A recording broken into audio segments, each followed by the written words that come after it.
berinteraksi langsung, silahkan. Jika melalui Zoom bisa langsung nanti dipandu oleh host. Dan ada memang yang beberapa sudah masuk ke kolom tanya jawab ke meja redaksi. Silahkan nanti host bisa membacakannya juga untuk kami. Fa'alaihi falyatafaddal mashkuran. Silahkan host untuk membuka sesi tanya jawab yang sudah masuk. Oke, jazakallahu khairan katsir Ustaz atas mengantarnya. Insyaallah kita akan ada beberapa pertanyaan yang sudah masuk, terutama di error pending. Ini ada pertanyaan dari Reni Hendrawati dari melalui aplikasi Zoom. Ustaz, kalau orang puasa Daud, apakah masih boleh puasa sampai masuk Ramadan? Jazakallah Ustaz. Baik, ada pertanyaan tadi bahwa bagaimana orang yang sudah berpuasa Daud bila mana Ramadan tiba, apakah dia tetap berpuasa? Jadi kepada penanya Ibu Reni, harap diketahui dulu, saum Daud adalah sunnah, sementara puasa Ramadan adalah wajib. Jika yang wajib berhadapan dengan yang sunnah, maka yang sunnah kalah. Seperti halnya solat, disebutkan oleh Rasul sallallahu alaihi wasallam, "Idza uqimatis shalah fala sholata illa al-maktubah." Maka jika sudah diiqomahkan, artinya sudah dikumandangkan iqomah untuk solat, tidak ada solat kecuali solat wajib. Nah, lantas bagaimana Ustadz bagi kami yang sudah terbiasa untuk melaksanakan saum Daud? Maka ingat, hari apa Anda terakhir berpuasa sebelum datang bulan Ramadan, nanti hitungannya Ramadan itu dianggap blank saja. Satu hari setelahnya maka Anda sudah wajib berpuasa lagi. Atau bukan wajib berpuasa, afwan, saya ralat, maka Anda bisa berpuasa Daud lagi, insyaallah. Seperti itu.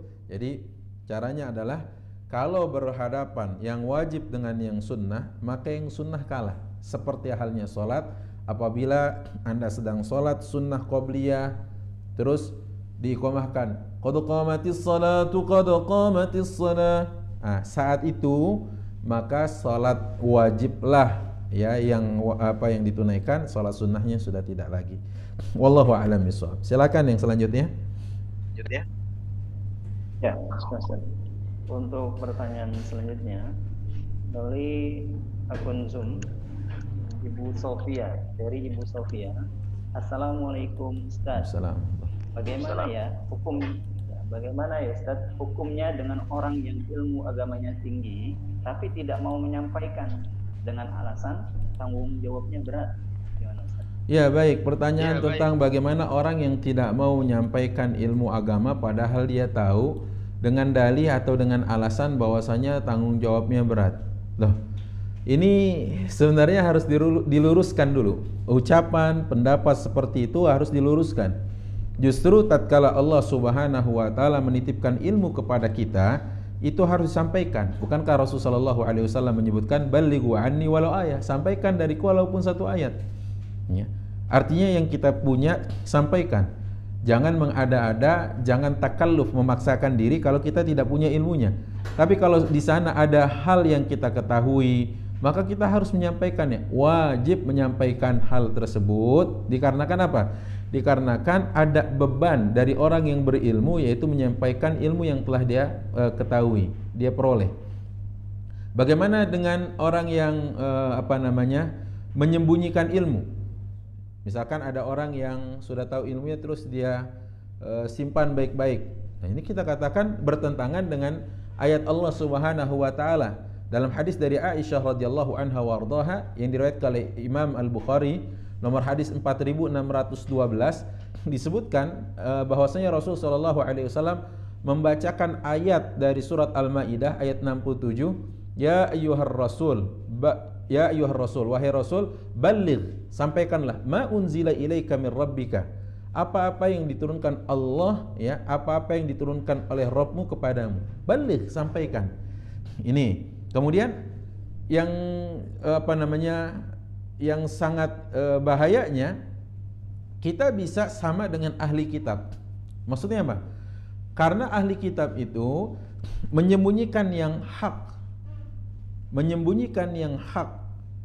dari dari kaumnya. Allah katakan dalam Quran surat Ali Imran di ayat ke-71, ya ahlal kitab lima talbisunal haqqa bil batil wa taktumunal haqqa wa antum ta'lamun. Hai ahli kitab, kata Allah, mengapa kamu mencampur adukan yang hak dengan yang batil dan menyembunyikan kebenaran padahal kamu mengetahuinya. Itu ya. Sama seperti perilaku yang Allah ceritakan tentang kebenaran yang ada pada kitab-kitab mereka dahulu tentang Rasul sallallahu alaihi wasallam di Al-Qur'an surat Al-Baqarah ayat 146, kata Allah, alladzina atainahumul kitaba ya'rifunahu kama ya'rifuna abna'ahum wa inna fariqam minhum la yaktumunal haqqa wa hum ya'lamun. Ya. Sebenarnya ahli kitab ini tahu tentang Rasul sallallahu alaihi wasallam, hanya saja mereka menyembunyikan yang hak itu, ya, padahal mereka mengetahuinya, gitu. Nah, bahayanya orang-orang yang menyembunyikan ilmu tersebut, Allah Subhanahu wa taala mengatakan dalam Quran surat Al-Baqarah di ayat 159 sampai 160.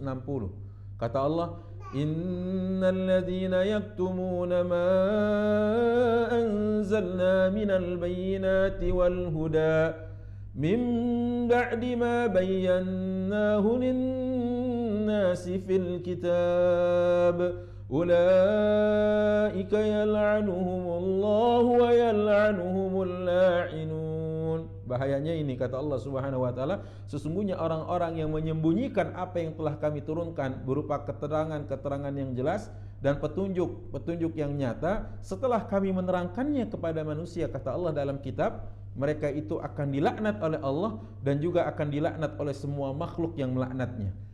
Nah, ini bahaya. Makanya kalau ada kebenaran sampaikan, ya, walaupun pahit. Mungkin caranya nanti ada seni bagaimana menyampaikan, ada uslub, ada metodologi menyampaikan. Seperti itu.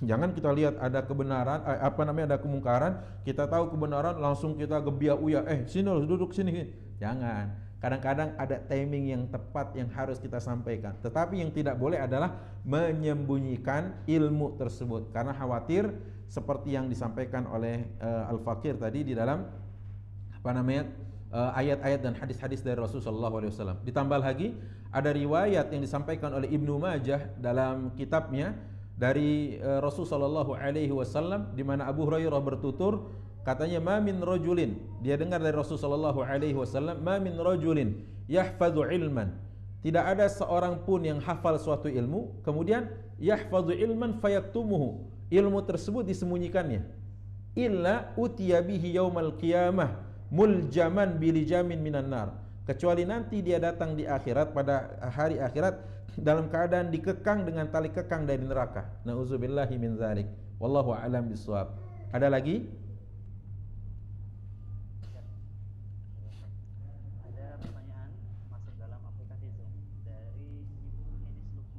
Ya. Assalamualaikum Ustaz. Wassalam. Siapa saja nama sahabat Rasul yang melindungi Rasul di perang Uhud? Terima kasih. Baik, sahabat-sahabat Rasulullah yang di perang Uhud yang melindungi Rasulullah SAW, ya kita katakan semua yang terlibat itu melindungi Rasulullah. Dalam arti bahwa mereka melindungi agama ini, mereka melindungi Rasulnya, mereka melindungi Al-Quran, semuanya. Karena tidak ada yang datang ke dalam medan itu kecuali dia melindungi Rasul Shallallahu Alaihi Wasallam. Kita katakan demikian. Tapi kalau kemudian nanti ada orang-orang khusus yang menjadi border bagi Rasulullah, memang ada, ya, ada yang datang kemudian dia melindungi Rasul Shallallahu Alaihi Wasallam. Bahkan Umar bin Khattab radhiyallahu anhu tatkala Rasulullah sudah terluka, sudah Rasulullah berdarah, ya kan? Kemudian Rasul Shallallahu Alaihi Wasallam mendengar ucapan dari Abu Sufyan. Abu Sufyan saat itu masih kafir. Dia katakan dengan sombongnya, dengan congkaknya sambil dia menepuk dada, lana uzzata wa la uzzata lakum. Kami punya al-uzza dan kalian tidak punya al-uzza, gitu ya. Maka Rasulullah mengatakan, kum ya Umar, wahai Umar berdirilah. Berdiri wahai Umar. Nah, di situ Rasulullah Shallallahu Alaihi Wasallam mengatakan kepada Umar, balas kesombongan dari Abu Sufyan yang tadinya masih dalam keadaan kafir tadi ini. Wallahu a'lam bishawab. Ada lagi, silakan.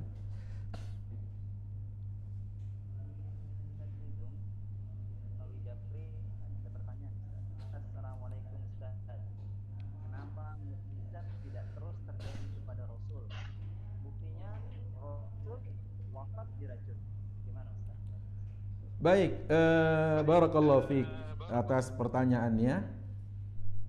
Kenapa mukjizat itu tidak langgeng? Kenapa mukjizat tidak kekal? Kenapa mukjizat itu terbatas? Buktinya Rasulullah SAW diracun gitu ya sama Yahudi, dan kenapa tidak berlaku di sana?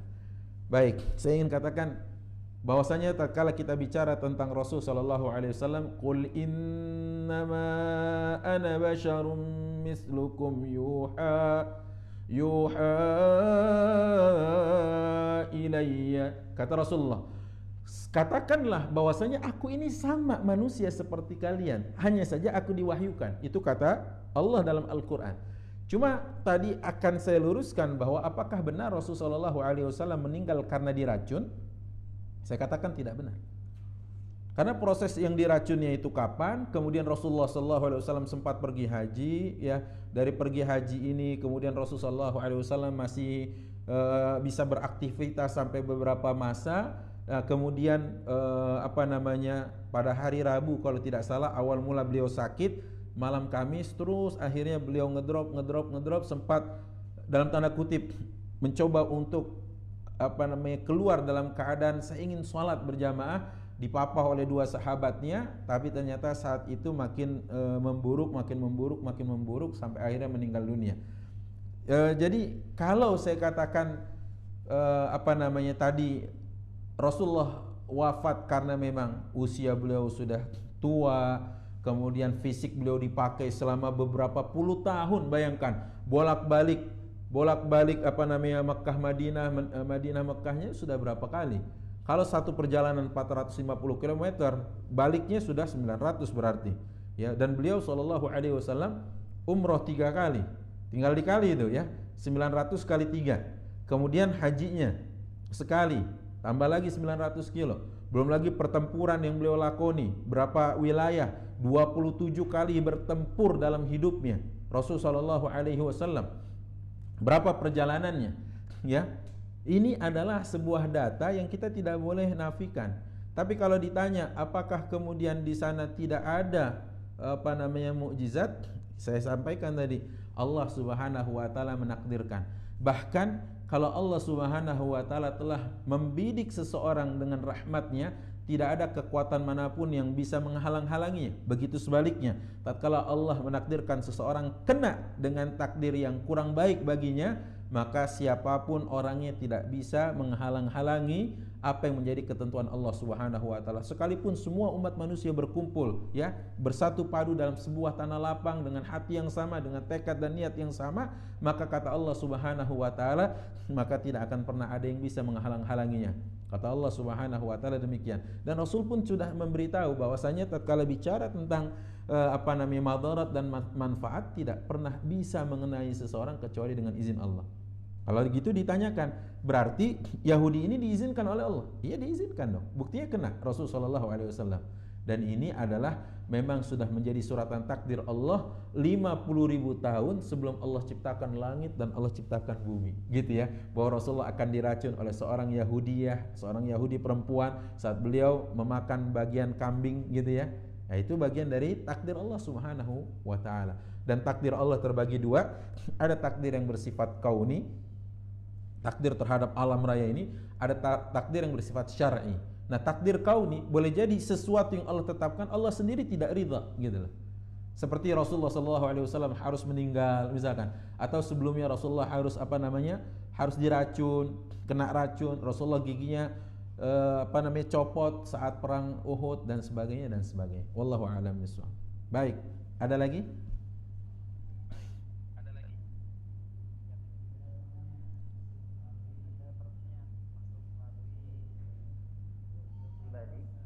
Afwan Ustaz, mau tanya, mana yang lebih penting, menghafal Al-Quran atau menafsirkan dan mentadabur sehingga paham isi Al-Quran? Ya, jadi baik, di dalam kitab Mukhtasar Minhajul Qasidin disebutkan oleh Imam Ibnu Qudamah bagaimana tahapan-tahapan orang dalam interaksinya dengan Al-Quran, ya. Jadi kalau misalkan penghafal Quran, interaksinya terhadap Al-Quran adalah dia menghafal, memurojaah hafalannya. Sementara bagi mereka yang bukan penghafal Quran, mungkin interaksinya yang dia benarkan dulu bacaannya, tahsinnya, tajwidnya baik, kemudian setelah itu dia membaca tafsirnya, tadabbur ayatnya. Ya, ini jadi bukan berarti mana yang lebih baik, semuanya baik. Tapi yang sekarang Anda berada di dalamnya yang mana? Misalkan Anda masih dalam tahapan memperbagus bacaan atau tahsin. Jangan dulu masuk ke tahapan tahfiz, karena itu akan merusak hafalan Anda dan membuat guru pembimbing Anda capek, kelelahan. Kenapa? Karena memperbaiki lisan Anda yang masih keluh, masih kaku, masih belibet kata orang Betawi, masih keserimpet, masih kesana kemari. Jadi kalau dia masih belum bagus bilang huruf-huruf hijaiyahnya, perbaiki dulu itu, ya. Lantas nanti baru. Jadi saya katakan tidak ada yang mana yang paling afdal, mana apa, semuanya baik.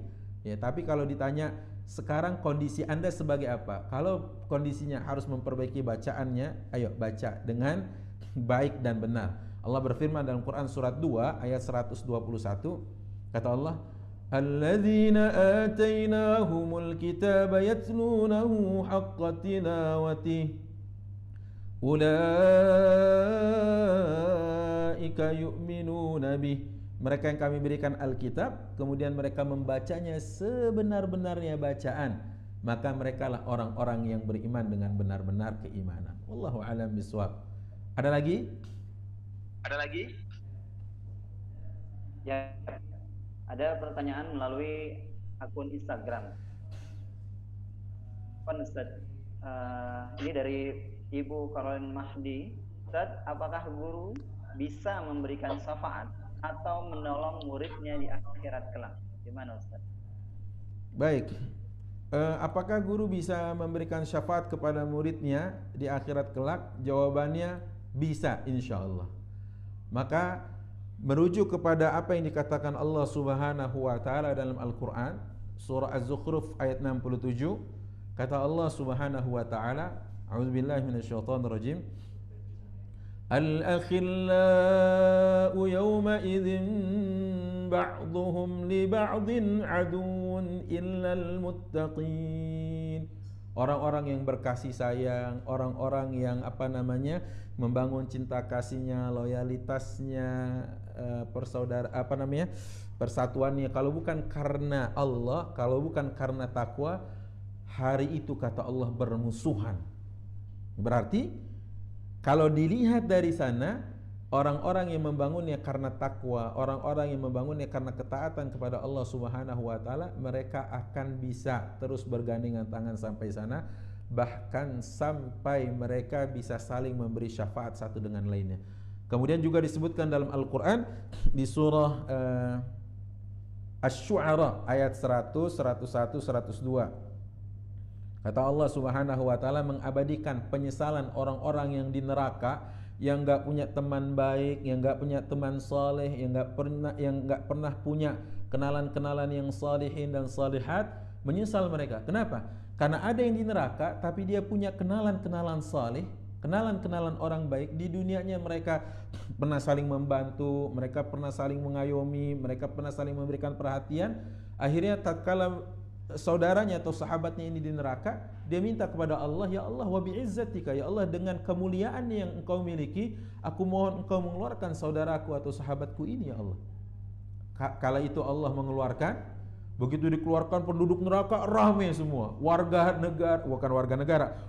neraka ramai semua, kumpul bertanya, akana minas shaimina bin nahar, apakah orang yang barusan keluar itu selalu puasa di siang harinya? Dijawab, la, tidak. Am kana minal qaimina bil lail, ataukah dia termasuk yang selalu waktu malamnya itu bertahajud, salat malam, ya, salat witir, apakah demikian? Dijawab, la, enggak. Limadza yukhraj, kenapa dia dikeluarkan? Dijawab, li anna lahu sadiqun hamim, karena dia punya sahabat-sahabat yang setia yang membangunnya karena takwa. Makanya Allah abadikan dalam Quran surat Asy-Syu'ara tadi ayat 100, 101, 102, apa kata Allah? Fama lana min syafi'in wala sadiqin hamim falau anna lana karratan fanakunanna minal mu'minin. Andai kami punya kesempatan untuk balik lagi ke muka bumi ini, niscaya kami ingin bersahabat dengan orang-orang yang beriman. Niscaya kami ingin berteman baik. Niscaya kami ingin kenal baik dengan mereka. Niscaya kami ingin saling mengayomi, saling bantu ya Allah. Tapi apa? Penyesalan, tinggal penyesalan. Wallahu a'lam bishawab. Baik, ada lagi? Silahkan. Yap. Ada pertanyaan dari aplikasi Zoom. Bu Enis Lukman bertanya, Ustaz mau tanya lagi, apa bedanya makna aku dan kami yang Allah pakai dalam Al-Quran? Terima kasih Ustaz. Baik, makna kami atau aku di dalam Al-Quran, bagaimana Ustaz? Saya katakan Allah Subhanahu wa Ta'ala pemilik Al-Quran ini. Allah lah sendiri yang punya ucapan itu. Jadi Al-Quran kalamullah. Pemiliknya boleh ngomong sesukanya, itu yang pertama. Karena Allah Subhanahu wa Ta'ala ya pemilik ucapan itu. Tapi apa makna dari kami? Ya kadang-kadang kalau kita lihat ada seorang, ini lillahil masalul a'la, Allah maha tinggi dari semua permisalan. Tatkala kita melihat ada seorang naik ke atas mimbar, naik ke podium, ya kami berterima kasih. Loh, yang ngomong satu orang, kok kami? Kami ucapkan kepada seluruh jamaah yang ikut serta dalam LFA sejak pertama kali karantina di wilayah Jakarta misalkan gitu, atau pertama-tama di saat sudah mulai ada marak corona, kami ucapkan terima kasih yang sudah ikut sampai hari ini kajian LFH, lecture from home. Nah, kok kami? Kan gitu ya. Atau di sana terkadang Allah melibatkan hambanya, ya misalkan dalam proses penjagaan Al-Quran, inna nahnu nazzalna dzikra wa inna lahu lahafizun. Kami yang menurunkan Al-Quran dan kami juga yang menjaganya. Betul, Allah pemilik Al-Quran, Allah juga yang menurunkan. Tapi di sana Allah perintahkan Jibril untuk menyampaikan. Jibril alaihissalam menyampaikan kepada Rasul sallallahu alaihi wasallam. Kemudian misalkan di sana juga Allah libatkan, Allah takdirkan, Allah berikan para penghafal Quran kesempatan untuk menjaga bahkan setiap hurufnya, bukan setiap kata atau setiap ayatnya, setiap hurufnya Allah libatkan mereka untuk menjaga kitabnya yang sangat mulia ini. Wallahu a'lam bishawab. Baik, silakan ada lagi? Oke. Ada pertanyaan dari aplikasi Zoom yang melalui privat. Ustaz, perhiasan yang digunakan tapi mencapai nisab, apakah kena zakat? Bagaimana hukumnya pengusaha? Nah, ini ada dua pertanyaan Ustaz. Yang pertama adalah perhiasan yang digunakan mencapai nisab, apakah kena zakat? Itu yang pertama. Yang kedua, bagaimana hukumnya pengusaha yang mem-PHK karyawan karena kondisi seperti ini, karena khawatir rugi? Silakan. Baik,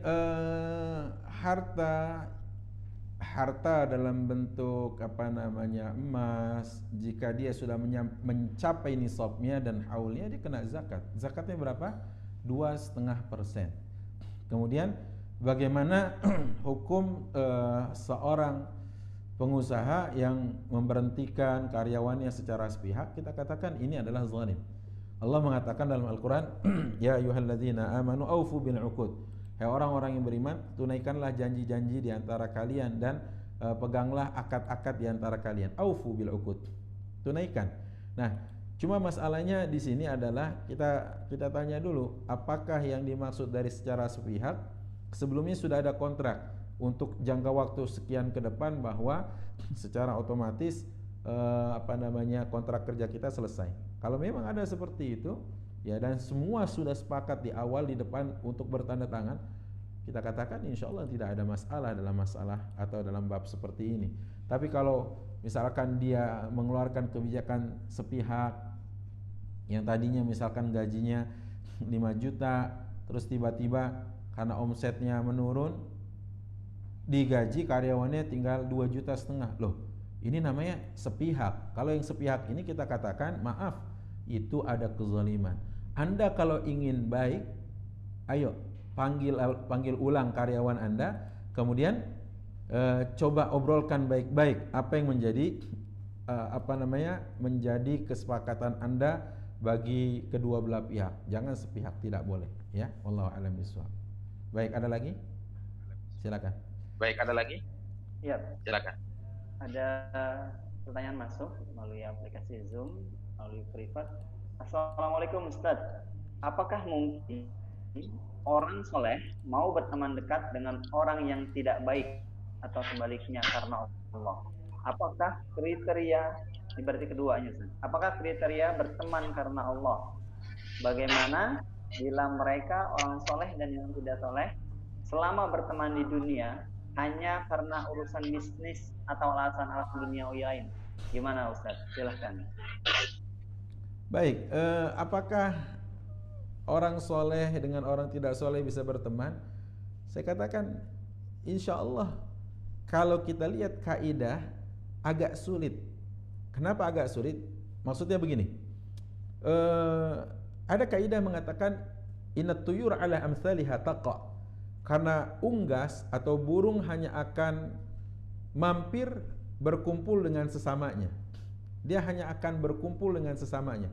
Maka kalau dia seandainya orang yang tidak baik, ayo mencoba untuk berazam, bertekad, berniat melakukan perubahan. Mulai Anda pilih teman-teman baik Anda, ya kan, lingkungan Anda. Tapi kalau kemudian yang satu ini adalah minyak, yang satu air, agak susah. Karena tidak akan pernah berkumpul, la yajtami'u diddan. Dua perkara yang saling tolak belakang tidak akan pernah berkumpul. Ya, kutub utara dengan selatan agak susah. Sementara orang-orang soleh mencoba untuk memerangi kemungkaran, orang-orang tolih senang dengan kemungkaran. Ya kan gitu. Jadi nggak akan pernah bisa berkumpul, nggak akan pernah bisa bersatu. Memaksakan untuk bersatu agak sulit. Karena apa? La yajtami'u diddan. Dua perkara yang saling tolak belakang pasti. Ini ada kepastian. Pasti dia tidak akan pernah bisa berkumpul dan bersatu. Caranya apa? Kalau kita kurang baik, ayo perbaiki niat. Ya Allah, saya ingin menjadi orang baik. Ya. Di sini juga kemudian orang soleh jangan merasa eksklusif. Maksudnya jangan merasa eksklusif itu bagaimana? Bahwa orang-orang soleh ini harusnya adalah mencoba mensolihkan orang lain. Itu baru yang disebut dengan muslih. Yaitu orang-orang soleh yang punya kepedulian untuk mensolihkan orang lain. Jadi menggetok tularkan kesolihannya, menduplikasikan kesolihannya kepada orang lain. Disitulah nilai dakwah masuk, gitu ya. Wallahu a'lam bishawab. Silakan, ada lagi? Ada lagi? Oke. Ada pertanyaan. Sebelum berlanjut ke pertanyaan berikutnya, silakan bagi audiens yang ingin bertanya baik melalui aplikasi Zoom, bisa melalui kolom chat atau bisa melalui jalur pribadi di chat aplikasi Zoom, juga bisa melalui aplikasi lain, grup WA dan komentar di sosial media Ustadz yang sedang live. Ya, pertanyaan berikutnya masih dalam aplikasi Zoom melalui jalur pribadi. Pertanyaannya adalah, jika ada perjanjian antara pemodal dan pengelola, bolehkah dalam Islam membatalkan akad bagi pemodal padahal belum habis masa perjanjian dikarenakan kehabisan modal? Ya, baik. Baik. Kami jawab, bagaimana jika ada akad kerjasama cuma pemodal kehabisan modal?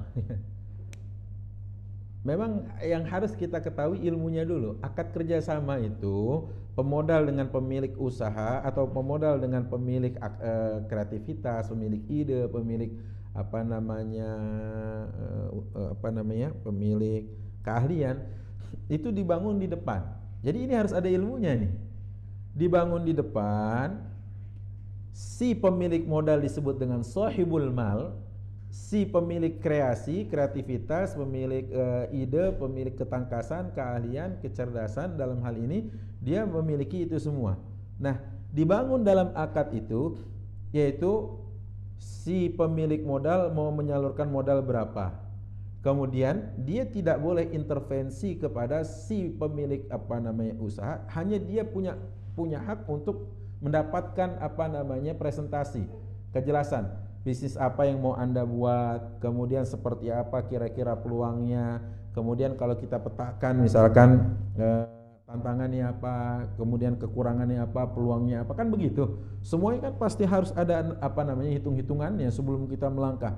Selanjutnya adalah di waktu yang disepakati. Misalkan 1 bulan ke depan, 2 bulan ke depan, ya 1 tahun ke depan.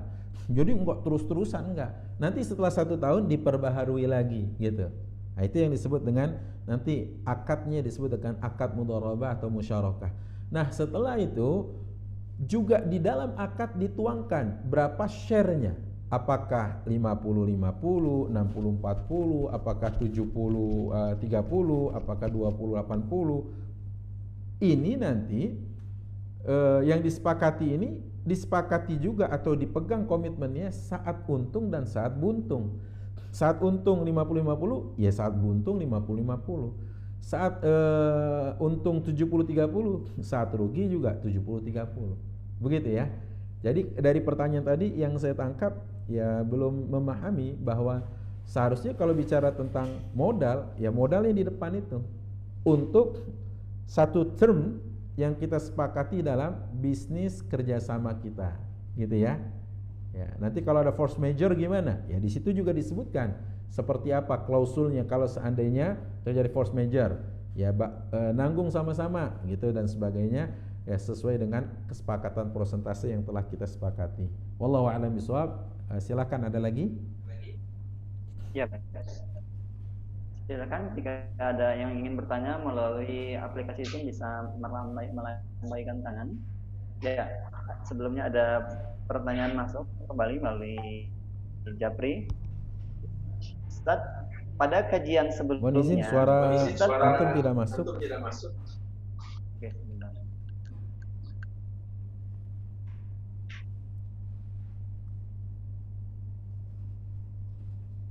Ya, cek gimana Ustaz? Bisa masuk?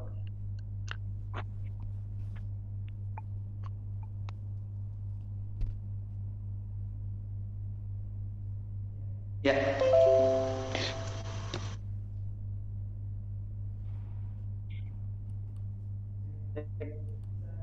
Bisa terdengar, Ustaz? Halo? Bisa terdengar?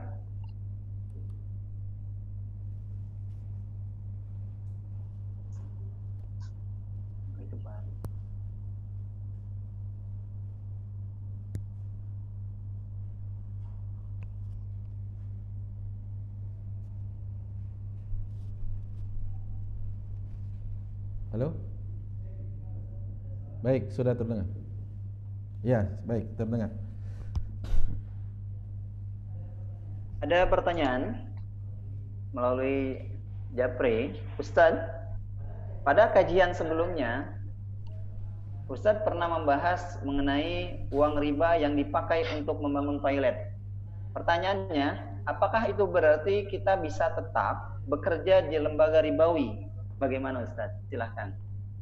Baik, jadi pertanyaan tentang bagaimana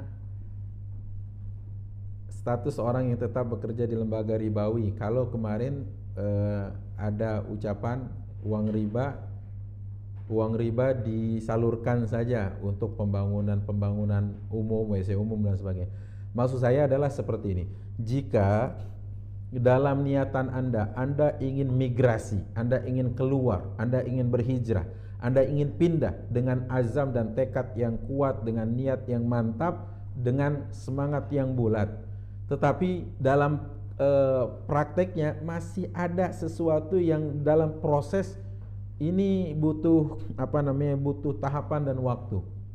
Contoh misalkan seperti perusahaan-perusahaan, dia kan tidak begitu langsung mudah karena harus surat diurus, ini diurus dan sebagainya. Tetapi kalau sudah ada kanalnya dan Anda mudah, misalkan kayak untuk rekening pribadi, dan Anda mudah untuk mengambil uang di sini, menutup tabungan di sini konvensional, terus Anda salurkan dan Anda pindahkan ke bank syariah, ya itu tidak mengapa. Itu yang saya maksud. Dalam prosesnya ya sebagian orang masih terkendala nih. Maksudnya susah untuk ini karena ada tahapannya. Nah, tahapan yang harus ditempuhnya ini mungkin di sana ada sejumlah apa namanya, katakan dalam tanda kutip pertambahan uang yang disebut dengan uang riba tadi, maka kalau diambil, ambil saja pokoknya Anda, ya, yang tadi sisanya buang untuk hal-hal yang sifatnya tadi pembangunan jalan, WC umum dan sebagainya. Itu yang kami maksud. Kan itu juga dulu yang dipakai sebelum adanya alternatif kita punya sebelum ada kita punya bank syariah. Boleh enggak hukumnya menaruh di bank ribawi? Boleh. Dulu fatwanya begitu. Tapi yang tidak boleh diambil adalah ribanya. Kemudian uang ribanya ini gimana? Ya buang ke kamar mandi, buang ke apa, istilahnya seperti itu. Dan kami kalau tidak salah mengingat menyebutnya dengan istilah uang setan dimakan oleh jin. Itu istilahnya kan gitu. Jadi uang setan yang dimakan oleh jin. Kita katakan bahwa ini sementara waktu. Tapi kalau sudah ada alternatifnya, kanalnya, kalau udah ada rumahnya, ya kita besarkan rumah kita. Kendati misalkan ada beberapa poin yang mungkin wallahu a'lam bishawab, ada ya bocor di mana di salah satu sudut rumah. Kalau ada salah satu bocor di sudut rumah, jangan kita ambil bulldozer, rumahnya kita rubuhin. Jangan. Tapi cukup menambal ruang yang tadi bocor, kemudian berusaha untuk memperbaikinya agar tidak bocor, dan kemudian apa namanya, kita tinggal di rumah itu dengan nyaman. Nah, salahnya menurut saya wallahu a'lam bishawab, ya mungkin ada yang tidak sependapat, sah saja. Salahnya tatkala kita berusaha, berjuang, punya tempat, punya wadah, punya saluran di mana umat bisa menjayakan hal itu, ya artinya prosesnya panjang sampai keluar misalkan undang-undang atau peraturan, adalah apa namanya, dibuatlah wadahnya. Giliran sudah punya wadah bilang sama sekali jangan di sana. Loh, apa makna dari perjuangan selama ini? Kan ada ungkapan ulama yang mengatakan ma la yudraku kulluhu la yutraku jullu. Kalau tidak bisa kita dapat 100%, kau dapat berapapun ambil dulu sambil kau usahakan yang belum, yang sisa. Kenapa? Karena itulah dalam sisi kesyukuran engkau telah mensyukuri yang ada, dalam sisi perjuangan masih tersisa perjuanganmu agar engkau lebih serius dan lebih sungguh-sungguh. Tapi kalau belum apa-apa, udah nggak usah, sama aja. Kemudian kita ambil bulldozer karena ada 1-2 titik kebocoran, lantas apa yang sudah kita bangun menjadi sia-sia, gitu ya. Belum lagi tatkala kita bicara sekarang, ya kita bisa kita katakan transaksi melalui perbankan itu kayaknya keniscayaan deh. Keniscayaan.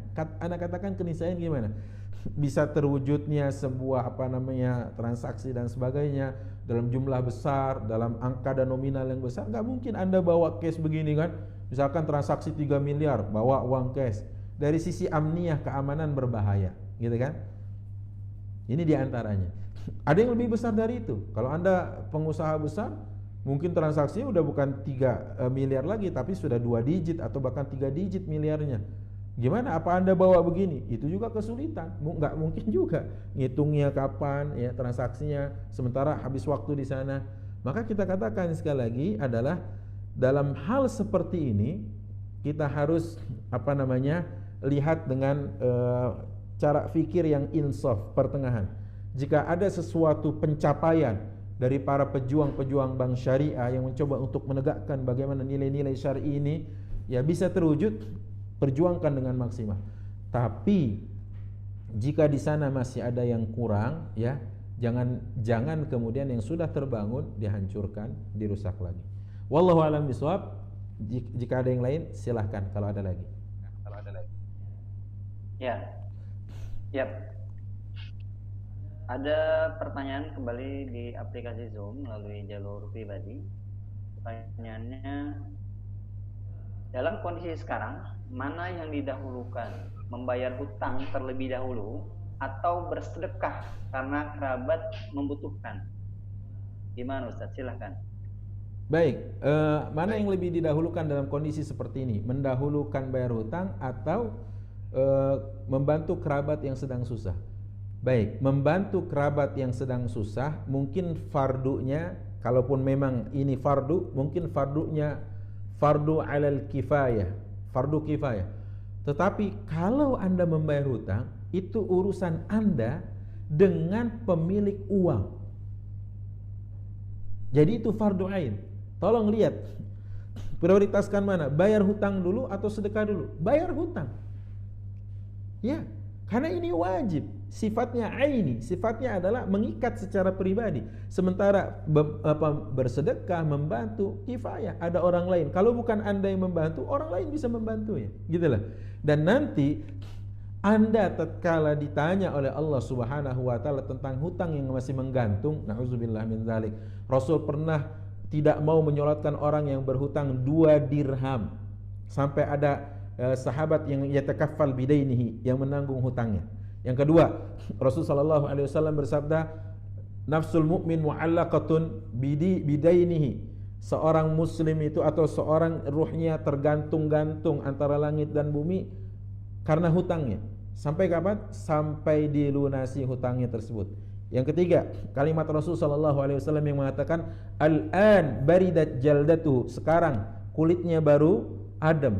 Loh, asumsinya berarti apa? Pemahamannya, sebelum hutangnya dibayarkan berarti kulitnya masih panas.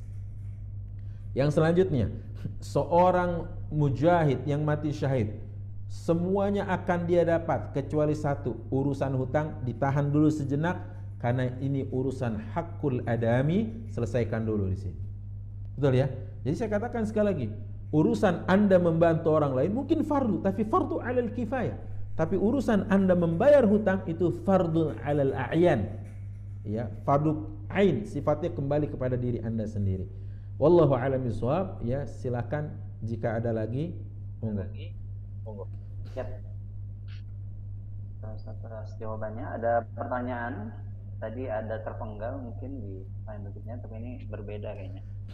Sekarang kan banyak Ustadz di kalangan kita mengoleksi sekaligus sebagai investasi sepatu, tas yang bermerek.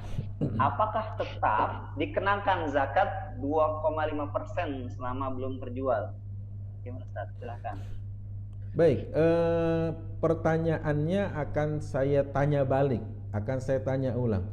Apakah dia dalam rangka jual beli ataukah itu adalah barang untuk dirinya dan tidak dijual belikan? Silakan. Ya, belum ada. Oke, berarti kita nanti lanjut ke pertanyaan berikutnya, Ustaz.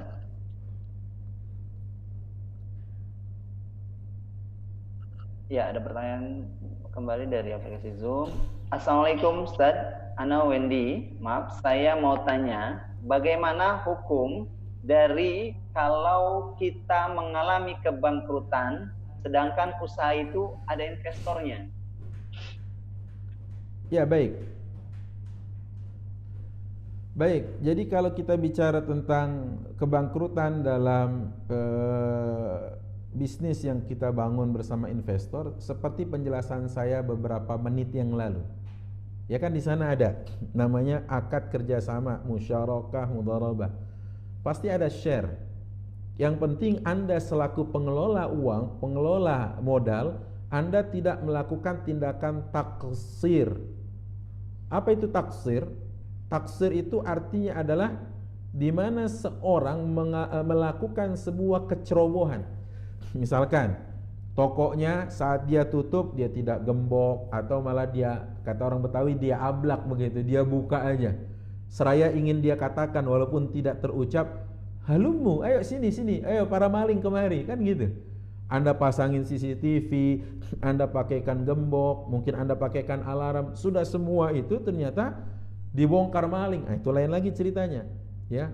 Anda sudah ikut pelatihan, Anda juga sudah tahu bagaimana cash flow, Anda bicara tentang manajemen keuangan juga bagus, Anda juga tahu bagaimana kiat-kiat untuk melakukan jual beli dan bisnis yang sukses. Udah semua ikut. Tapi qadarullah wa masya fa'al, ternyata Anda mengalami kebangkrutan. Nah, itu kembali ke akad Anda dengan mitra Anda. Bagaimana akadnya? Jika akadnya saat itu adalah Anda ya dapat 50%, dia 50%, berarti Anda menanggung 50%. Jika Anda 30%, maka Anda menanggungnya 30% saat kerugian. Wallahu a'lam bishawab. Silakan jika ada lagi. Ya, masih banyak pertanyaan. Nah, melanjutkan pertanyaan yang sebelumnya terpotong, yang tadi tentang pertanyaan tas atau sepatu bermerek, ini dijawab lagi Ustaz, untuk diperjualbelikan, bukan untuk pribadi jadi Ustaz. Jadi silakan dijawab. Baik, kalau untuk dijual belikan nanti dia terkena namanya zakat urudut tijarah, zakat barang dagangan. Ya. Zakat barang dagangan ini yang kena gitu loh. Tapi kalau dia koleksi, yang ditanyakan kelak di akhirat adalah apanya? Yang ditanyakan oleh Allah Subhanahu wa taala adalah nikmat yang Allah berikan kepadamu ini sejauh mana pemanfaatannya. Banyak kau beli tapi enggak kau gunakan, sementara di sana ada yang memakai alas dari daun yang diikatkan dengan tali, sementara engkau punya sepatu 3 lemari, tas ada 5 lemari, kemudian kacamata ada 1 lemari. Ini yang Allah tanya. Kata Allah Subhanahu wa taala, "Tsumma latus'alunna yawma idzin 'anin na'im." Kemudian engkau pasti akan ditanya tentang nikmat yang Allah berikan kepadamu. Jangankan sepatu yang 5 lemari, ya baju yang 10 lemari, jangankan itu. Jangankan itu. Kata Ibnu Abbas rahimahumullah, bahkan seteguk air yang kau minum untuk menghilangkan dahagamu di saat terik matahari membakar, engkau akan ditanya tentang nikmat yang Allah berikan kepadamu. Masya Allah, tabarakallah. Wallahu a'lam bishawab. Silakan jika ada lagi. Ya, masih terus masuk pertanyaan. Alhamdulillah. Pertanyaan melalui jalur pribadi. Ustadz, bagaimana dengan nasib Amr bin Jumus yang membunuh Zubair bin Awam lalu bertaubat? Gimana nasibnya, Ustaz? Ya, ada pertanyaan, seorang pembunuh sahabat terus dia bertobat gimana? Ini termasuk dalam hadis Rasulullah SAW. Allah nanti tertawa di akhirat. Loh, kok tertawa? Ya, salah satu sifat Allah tertawa. Kenapa? Allah tertawa dari 2 orang, ya, dari 2 orang, yang satu pembunuh, yang satu terbunuh, dan dua-duanya masuk surga. Ya kan? Kalau yang pernah kita dengar al-qatil wal maqtul finnar, pembunuh dan yang dibunuh di neraka. Sahabat bertanya, "Hadza huwal maqtul, hadza huwal qatil." Ya, yang membunuh jelas ya Rasulullah. "Fama balul maqtul?" Bagaimana dengan orang yang terbunuh kok juga masuk neraka? Rasulullah katakan, "Fa innahu harisun ala qatli akhihi." Dia juga sebenarnya pengen bunuh saudaranya, cuma karena dia keduluan atau dia kalah tangkas memainkan senjatanya atau dia kalah tangkas memainkan jurusnya, akhirnya dia terbunuh. Nah, kalau yang satu ini justru dua-duanya masuk surga. Dua-duanya masuk surga. Kok bisa? Bisa. Yang satu terbunuh karena dia mujahid di jalan Allah, syahid dia di jalan Allah. Sementara pembunuhnya bertobat, maka saat dia masuk Islam, dia bertobat kepada Allah Subhanahu wa taala. Pertobatannya ini jalan yang menuju surga. Bukankah Hamzah ibnu Abdul Muthalib juga dibunuh? Betul kan? Nah, pembunuhnya Hamzah bertobat dan akhirnya masuk ke dalam agama Allah Subhanahu wa taala. Saat dia masuk ke dalam agama Allah, Rasulullah SAW didatangi oleh dia. Ya, begitu didatangi, sahabat sudah bilang, "Ya Rasulullah, qatilu Hamzah." Ini orang membunuh Hamzah. Kata Rasulullah, biarkan dulu. Sampai akhirnya Allah takdirkan lewat tangannya terbunuhlah nabi palsu yang bernama Musailamatul Kadzdzab, Musailamah al-Kadzdzab. Nah, di sini Hamzah masuk ke surga, ya, pembunuhnya masuk ke surga juga. Ya, Wahsy namanya. Wallahu a'lam bishawab. Silakan jika ada lagi. Yap. Ada pertanyaan. Assalamualaikum Ustaz. Apakah titipan uang riba boleh disalurkan untuk APD nih, alat perlengkapan medis kayaknya, selama wabah corona? Gimana Ustaz? Silakan. Baik. Apakah uang riba boleh disalurkan untuk alat pelindung diri? Saya katakan wallahu a'lam bishawab, kalau bisa tidak yang dimakan, tidak yang diminum, tidak yang dikenakan. Ya. Karena berdasar dari hadis Rasulullah SAW, wa dzakara ar-rajula, dan Rasulullah menyebutkan seorang pemuda, seorang laki-laki, yamuddu yadayhi fis sama, yang mengangkat kedua tangannya ke langit, yamuddu yadayhi fis sama. Dia itu ash'as aghbar, ya rambutnya acak-acakan penuh dengan debu, mukanya kusut penuh dengan debu yang menempel. Yamuddu yadayhi fis sama, dia angkat kedua tangannya ke langit, fayaqulu ya rab ya rab ya rab, dan dia berkata ya Allah ya Allah ya Allah. Kata Rasul sallallahu alaihi wasallam, wa ma'kaluhu haram, yang dimakan haram, wa mashrabuhu haram, yang diminum haram, wa malbasuhu haram, dan pakaian yang dikenakan dibeli dari uang haram, wa ghudhiya bil haram, dan terus diberikan asupan dari yang haram. Fa anna yustajabu lidzalik, akankah yang demikian ini akan diijabah doanya?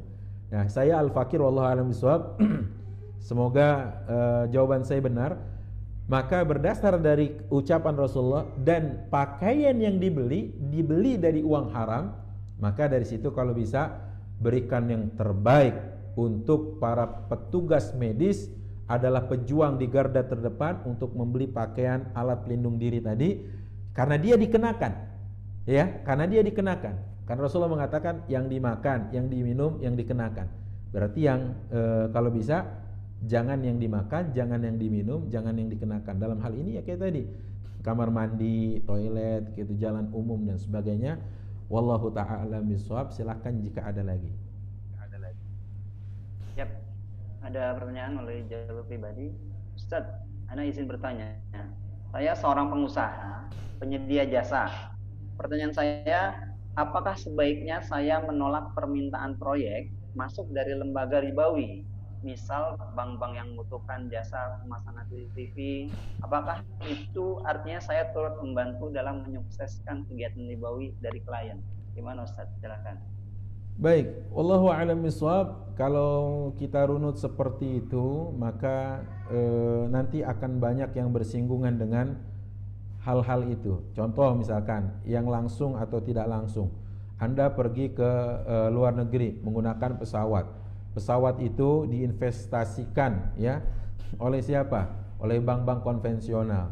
Ya, Anda membeli tiket dari pesawat itu dan sebagainya. Nah, nanti paling adalah babnya apakah ini rangkanya darurat atau tidak. Kalau kedaruratan membolehkan yang terlarang.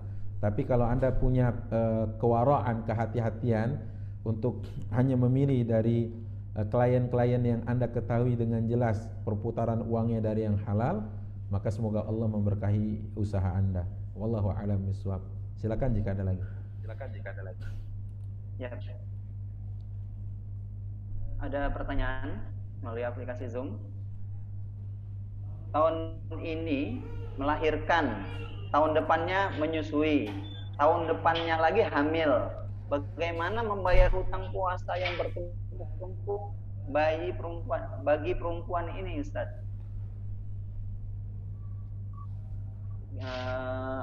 Yang kedua, ini bisa berlanjut atau kedua nih, Ustaz? Oh, ini yang kedua. Mungkin yang kedua, Ustaz, saya pernah dengar ada profesi wanita sebagai ibu susuan. Bolehkah untuk zaman sekarang? Itu untuk pertanyaan kedua dari aplikasi Zoom. Silakan, Ustaz. Baik, bismillahirrahmanirrahim. Bagaimana kasus perempuan yang tahun ini dia hamil, tahun depannya dia menyusui, hamil lagi, menyusui, hamil lagi, menyusui. Kalau memang dia tidak bisa membayarnya, wallahu a'lam bishawab ya. Wallahu a'lam bishawab. Karena memang agak sulit bagi orang yang mengalami hal seperti ini untuk membayar qadha. Tapi kalau dia mampu membayar qadha, dia bayar qadha ya. Ini pembahasan pernah kita bahas kemarin. Yang menjadi bahasannya kata Imam An-Nawawi, karena di sana apakah yang ditakutinya atau yang dikhawatirkannya itu apakah bayinya atau dirinya gitu loh. Dirinya si wanita ini, si ibu ini, apakah bayinya atau ibunya sendiri. Kalau bayinya nanti pasti berbeda dengan kalau dia mengkhawatirkan dirinya. Seperti itu ya. Tapi kalau dia masih mampu untuk mengqadhanya, dia qadha. Seperti itu. Di hari-hari yang mungkin anaknya sudah bisa makan gitu ya, atau sudah bisa ada empasi seperti itu. Ya, wallahu a'lam bishawab. Tapi kalau tidak juga sampai terus melahirkan ini ya, menyusui, melahirkan, menyusui. Coba dikalkulasi berapa yang dia yang dia tinggalkan dari puasanya tadi, kemudian dia mencoba mencicilnya di lain waktu. Wallahu a'lam bishawab. Silakan yang lainnya kalau ada. Oke. sebelum berlanjut ke pertanyaan berikutnya, silakan jika ada yang ingin bertanya melalui aplikasi Zoom atau melalui aplikasi chat yang lain. Oh baik, tadi ada yang belum terjawab. Bagaimana profesi wanita sebagai ibu susuan? Ya, profesi Silakan, wanita. Ya, profesi wanita sebagai ibu susuan. Hari itu di zaman Rasul Shallallahu Alaihi Wasallam dilahirkan memang berkembang, ya, cukup pesat gitu. Cuma kalau sekarang mau ada lagi dihidupkan kayak gitu, saya pastikan bahwa Anda bisa mengetahui ilmunya dulu. Kenapa?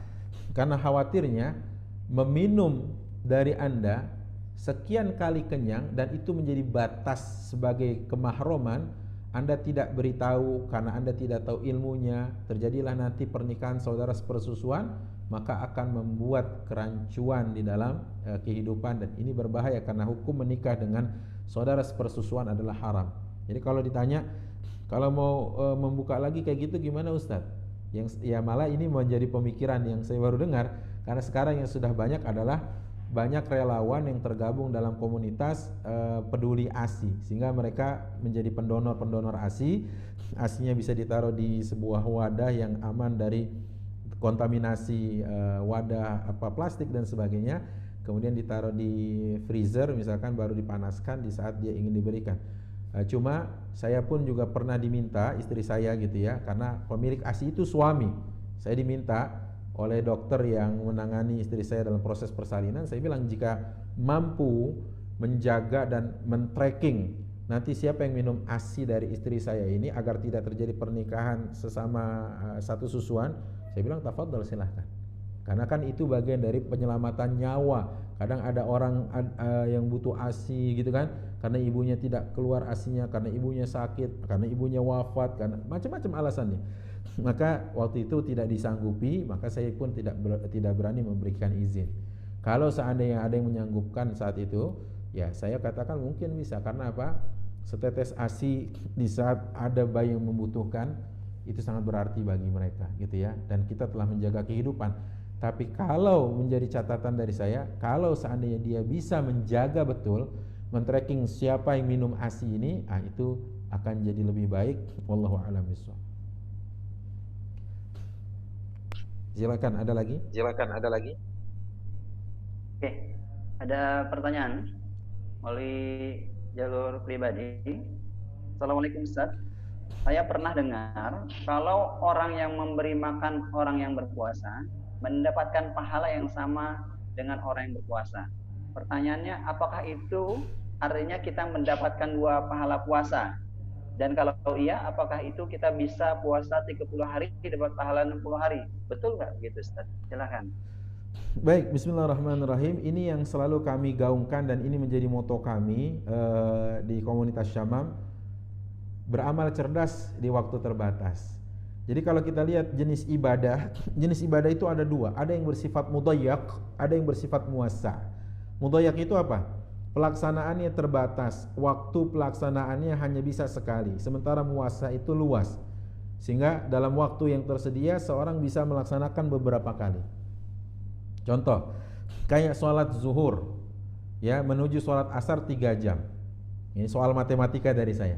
Jika dalam satu pelaksanaan sholat zuhur seseorang butuh waktu 10 menit, baik, saya ulangi, sholat zuhur ke asar 3 jam waktu tersedia. Jika dalam satu kali pelaksanaan sholat zuhur seseorang butuh waktu 10 menit, pertanyaan saya, berapa kali dia bisa sholat zuhur di waktu yang terbentang tadi? Ayo, silakan.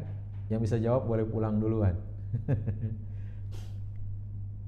Nah, maka ini disebut dengan ibadah yang bersifat muwassa'. Jadi seorang bisa sholat di jam 12, jam 12.10, 12.20, 12.30, 12.40 misalkan. Tapi tetap yang afdol adalah awal waktu, seperti riwayat dari Abdullah bin Mas'ud, ya. Rasul ditanya, ayyul amali afdal, amalan apa yang terbaik? Rasulullah menjawab, as-salatu ala waqtiha, salat pada waktunya. Yang kedua, ada pelaksanaan ibadah yang bersifat muwassa'. Muwassa' itu luas mudayyak afwan.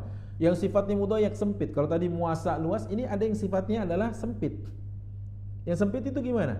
Dalam waktu pelaksanaan yang ada, kita tidak bisa mengerjakan kecuali satu kali. Seperti halnya apa? Puasa. Kan Allah mengatakan, "Tsumma atimmus shiyama ilal lail." Maka sempurnakanlah puasamu dari terbit fajar sampai tenggelamnya matahari, yang menandakan waktu malam. Ada nggak seorang sekali puasa, satu hari puasa, dia bisa berpuasa berkali-kali? Nggak bisa. Puasa wajib ya, puasa Ramadan. Adapun puasa sunnah khilaf di antara ulama. Ada yang mengatakan boleh digabung niatnya bermacam-macam. Tapi puasa wajib Ramadan satu hari untuk satu kali pelaksanaan. Nah, apa korelasinya dengan statement dan jargon kami beramal cerdas di waktu terbatas? Adalah dalam satu waktu kita bisa dapat pahala berkali-kali lipat. Caranya, man fattara shaiman, barang siapa yang memberi buka kepada orang yang berpuasa, kana lahu minal ajri mislu ajri fa'ilihi, maka baginya pahala seperti orang yang berpuasa tadi, ya. Ghaira annahu la yanqusu min ujurihi syai'a, atau kama qala Rasul sallallahu alaihi wasallam, hanya saja pahala dari orang yang kita berikan tadi kepadanya bukaan tidak terkurang sedikit pun pahala baginya. Masya Allah tabarakallah. Jadi kalau satu hari itu Bapak Ibu misalkan mendonasikan kepada Syamam ya untuk acara iftar, karena kita juga akan ada insya Allah mungkin untuk para shaimin atau berbagi iftar, maka kita bisa mendapatkan pahala puasa orang tersebut. Masya Allah tabarakallah. Dalam riwayat dari Salman Al-Farisi di kitabnya Imam Ibnu Khuzaimah disebutkan, walau syurbata ma'in au qit'ata tamrin, walaupun cuma seteguk air atau sepotong kurma, ya, walaupun cuma itu, silahkan ya ambil bagian dengan cara beramal cerdas di waktu terbatas. Caranya gimana? Anda lipat gandakan pahala puasa Anda dengan berdonasi agar orang yang berpuasa mendapatkan kebahagiaan saat berbuka karena Anda memberinya takjil atau iftar. Di saat itu sejumlah orang yang menikmati, Anda mendapatkan pahalanya. Wallahu a'lam bishawab. Silakan jika ada lagi. Oke. Tes cek. Ya, sebelum kita berlanjut ke pertanyaan selanjutnya, boleh kita cek sound dulu. Operator cek, karena ada masukan dari jamaah. Tiba-tiba suaranya jauh. Kalau tadi mic di host mungkin boleh dicek kembali mic di Ustadz. Halo, cek.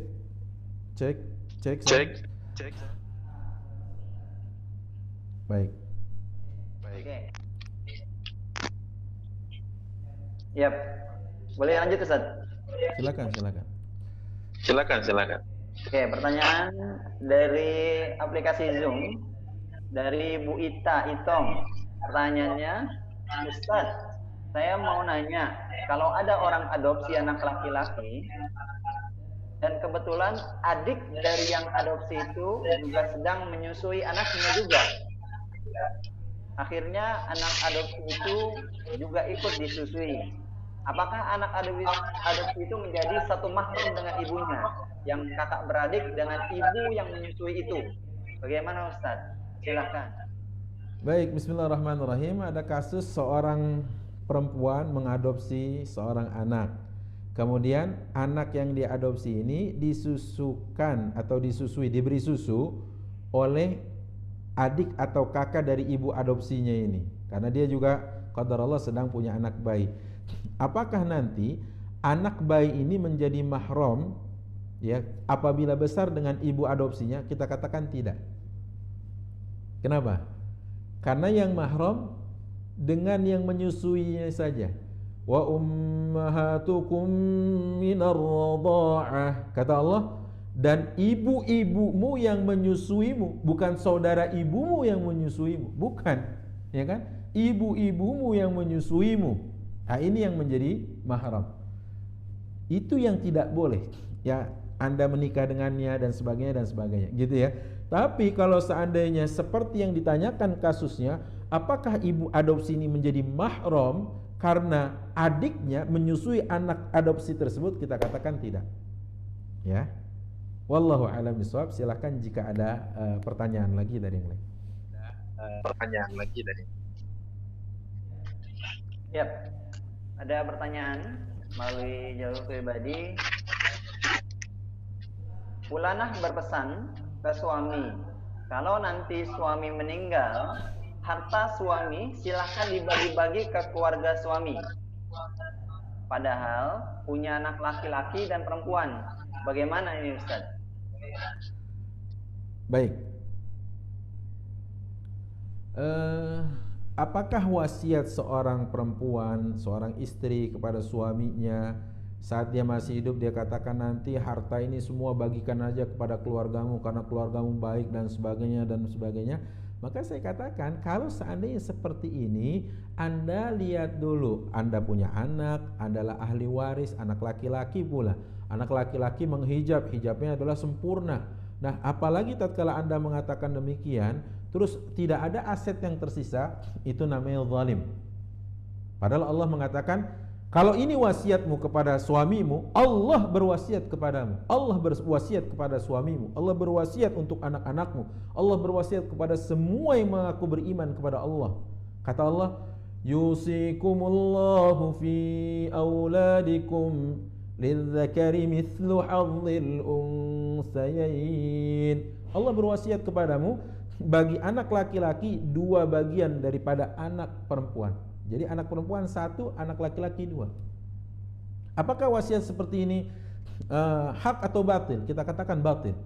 Wasiat yang terkait dengan perpindahan harta kepada orang lain itu dibatasi. Ya. Dibatasi. Jangan sampai niat Anda memberikan wasiat justru menghalang-halangi ahli waris yang Allah Subhanahu wa taala telah tetapkan. Ada sejumlah 25 ahli waris, ya, yang 15 dari laki-laki, 10 dari perempuan. Pastikan mereka tidak dihalangi dengan niat kita karena ingin memberikan kepada orang lain, apalagi notabene adalah keluarga suami yang secara sangkut paut penelusuran jalurnya nggak nyambung, ya. Anda berhak memberikan nantinya harta waris itu kepada suami saja. Itu pun diikat tali pernikahan, gitu kan. Tapi kalau wasiat boleh memang kepada orang lain, itu dibatasi. Sependek yang kami fahami dibatasi hanya di sepertiga aset yang Anda miliki. Wallahu a'lam bishawab. Kalau ada lagi silahkan. Jika ada lagi.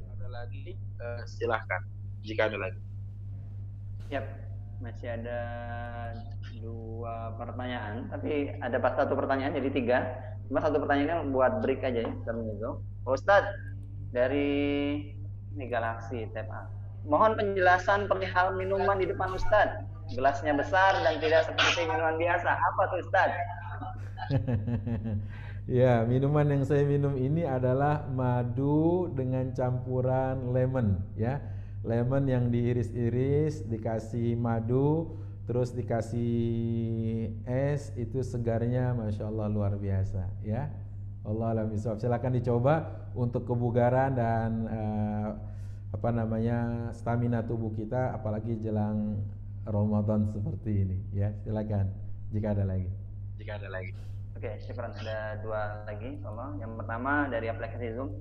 Ustaz, saya mau tanya, jika binatang yang dilarang oleh Rasulullah untuk disiksa atau dibunuh, tetapi binatang itu mengganggu, apakah kita boleh membunuh binatang itu, Ustaz? Silakan, Ustaz. Ada sejumlah binatang yang disebut dengan fawasiq. Fawasiq ini berbahaya dan kita nu'mar biqatliha. Kita diperintahkan untuk membunuhnya. Di antaranya adalah kalajengking, ada ular, ya, kemudian ada anjing hitam, begitu ya. Dan hal-hal yang berbahaya lainnya, ada tikus, binatang pengerat, ya, yang sukanya ngerusak, itu dibolehkan untuk dibunuh malah. Jadi gitu ya. Tetapi memang ada sejumlah hewan yang kita diharamkan untuk membunuhnya, dan ada sejumlah hewan yang memang ditakdirkan untuk dibunuh dalam tanda kutip, disembelih karena ingin dinikmati dagingnya, dan itu adalah syariat Allah Subhanahu wa taala. Maka coba ketahui betul, ada hewan-hewan dilarang kita membunuhnya, dan ada yang sangat diperintahkan untuk dibunuh. Jangan malah bilang, aduh kamu kan juga makhluk Allah, ciptaan Allah, ya, kemudian ular tiba-tiba gigit Anda, na'udzubillah la qadarullah, semoga tidak Allah takdirkan. Dan ini menjadi berbahaya malah. Maka sebaiknya adalah kalau dia mengganggu apapun itu, ya, apalagi yang diperintahkan untuk dibunuh, maka silakan dibunuh. Wallahu a'lam bishawab. Silakan jika ada yang lainnya. Oke, Ustaz, apakah benar tidak ada sholat qabla maghrib? Saya pernah melihat banyak yang melaksanakannya itu. Bagaimana Ustaz? Silakan. Iya baik. Apakah tidak ada sholat sebelum maghrib? Maka saya sampaikan, sholat sebelum maghrib, sholat sebelum isya, sholat sebelum asar ada dalilnya.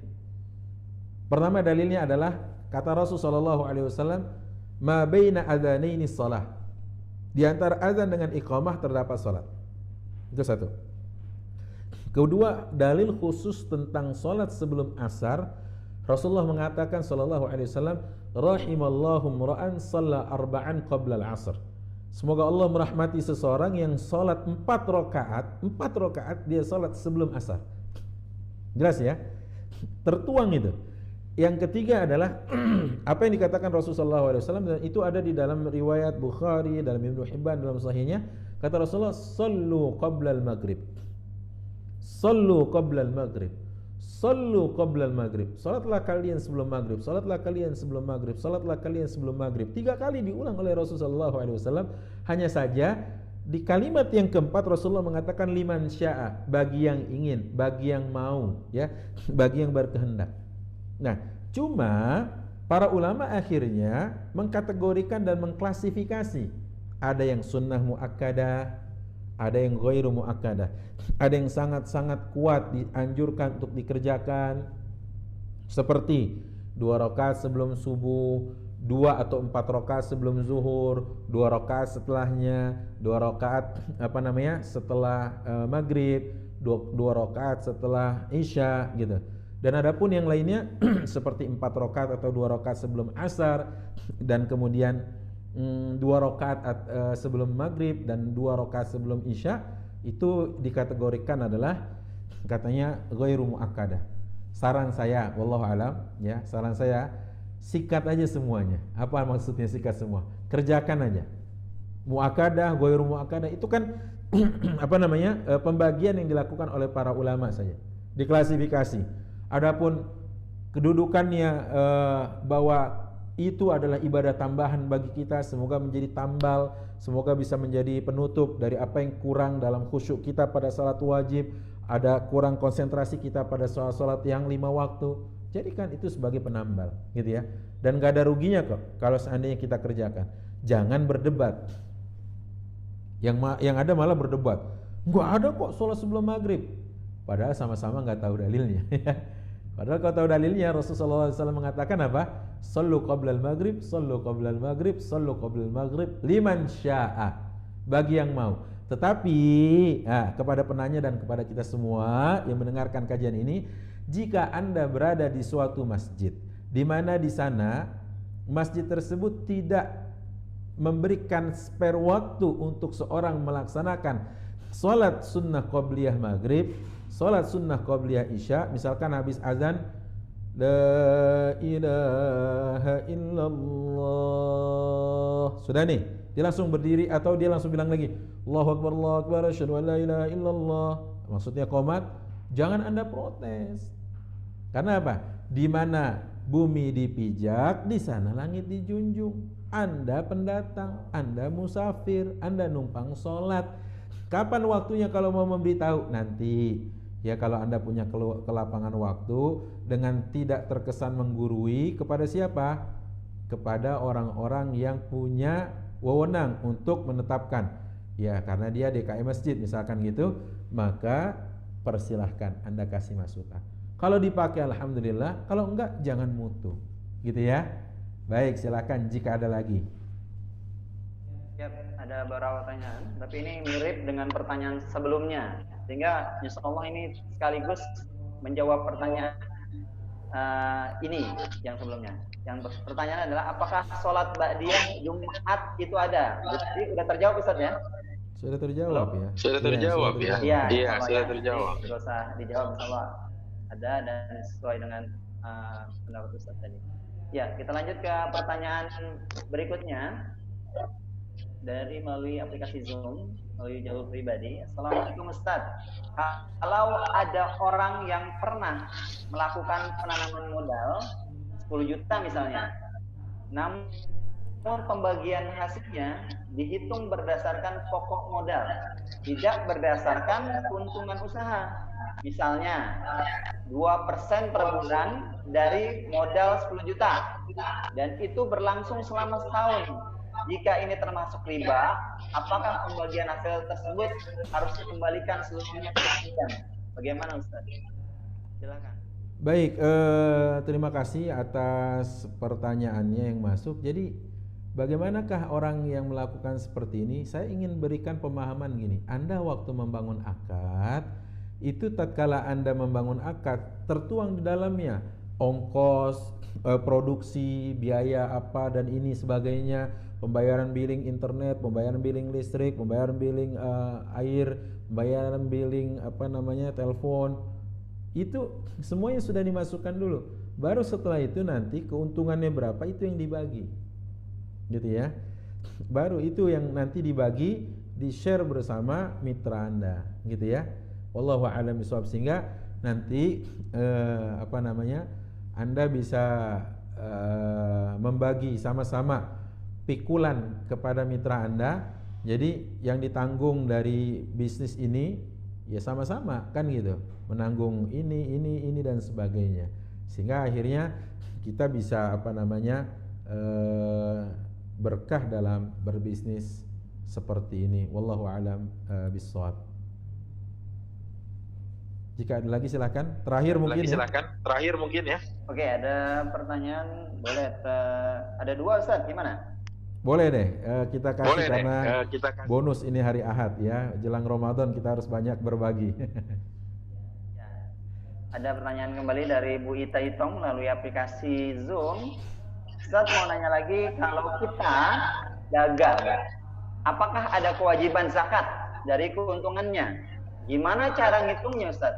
Apakah setiap untung kita langsung keluarin zakat atau harus tunggu haul dulu? Atau gimana hitungnya Ustaz? Kalau uangnya itu muter.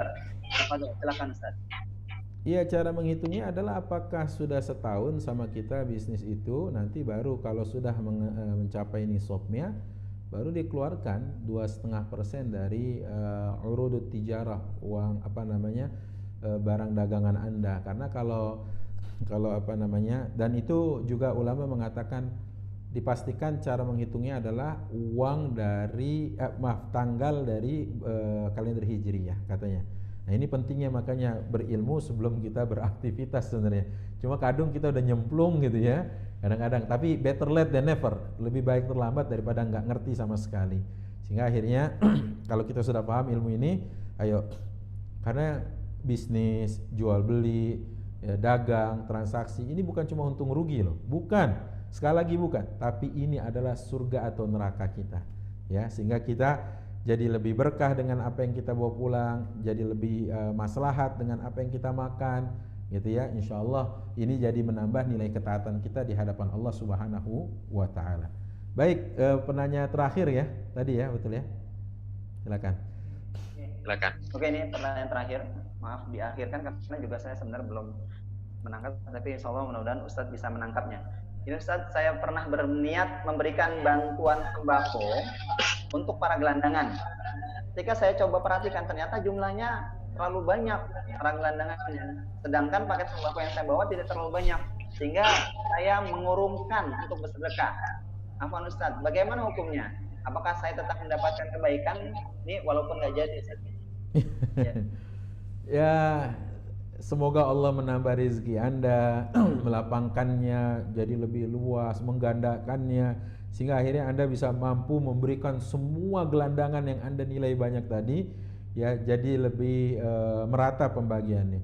Baik, jangan sampai kita urungkan niat kita, karena kita sudah menanamkan azam, tekad untuk berbuat baik. Kenapa? Karena jumlah yang datang di luar ekspektasi Anda dalam tanda kutip dan kemampuan Anda itu, ya sudah berikan aja. Kemudian katakan qaulun ma'rufun wa maghfiratun khairum min sadaqati yatba'uha adza. Ucapan yang baik, permohonan maaf ya, karena tidak bisa mengcover semuanya, itu lebih baik daripada pemberian yang diiringi dengan umpatan. Kasih aja sambil bilang gini, mohon maaf yang lainnya mungkin besok kali ya, tidak janji tapi mohon doakan semoga besok ada lagi buat yang lain. Tadi ya kemampuan saya cuma sedikit, tapi kalau Bapak Ibu yang mendapatkan mau berbagi silahkan. Jadi lebih baik dengan kalimat itu daripada enggak jadi. Jangan gitu juga ya. Wallahu a'lam bishawab. Saya rasa cukup ya. Silakan host untuk memandu. Yap. Kita cukupin, insyaallah. Jazakumullah khairan katsir pada Gurunda Ustaz Ahmad Ridwan Alsi atas penjelasannya mengenai waktu hari ini. Jawab bebas. Sebelumnya kami juga ucapkan jazakumullah khairan katsir pada seluruh para penanya atas pertanyaannya. Mudah-mudahan pertanyaan bermanfaat dan bisa terjawab insyaallah. Atas izin Allah, Samam telah menyelenggarakan lecture from home bersama Ustaz Ahmad Ridwan sejak kurang lebih 1 bulan yang lalu dengan beragam tema. Bagi yang ingin berkontribusi dalam kegiatan LFA ini, baik bentuk kegiatan sosial Samam hingga kebutuhan media peliputan, silakan transfer melalui rekening Samam Global Foundation. Nomor rekening GSM terlampir di samping Ustadz, barcode dan bannernya. Juga bisa melalui link yang sudah kami tautkan di awal tadi. Juga diinformasikan juga mulai tanggal 21 April 2020 atau lusa, insya Allah kajian Samam dari aplikasi Zoom akan dialihkan ke kanal YouTube Ahmad Ridwan Official agar lebih bisa maksimal dan lain-lain. Dan selanjutnya adalah kita cukupkan kegiatan kali ini. Kita lafazkan istighfar, astagfirullahaladzim, lafaz alhamdulillah rabbil alamin, dan doa kafaratul majlis. Subhanallahumma wa bihamdika asyhadu an la ilaha illa anta astaghfiruka wa atubu ilaik. Kita cukupkan, saya sebagai host mohon maaf apabila ada kata yang kurang dan lain-lain. Wassalamualaikum warahmatullahi wabarakatuh. Waalaikumsalam warahmatullahi wabarakatuh.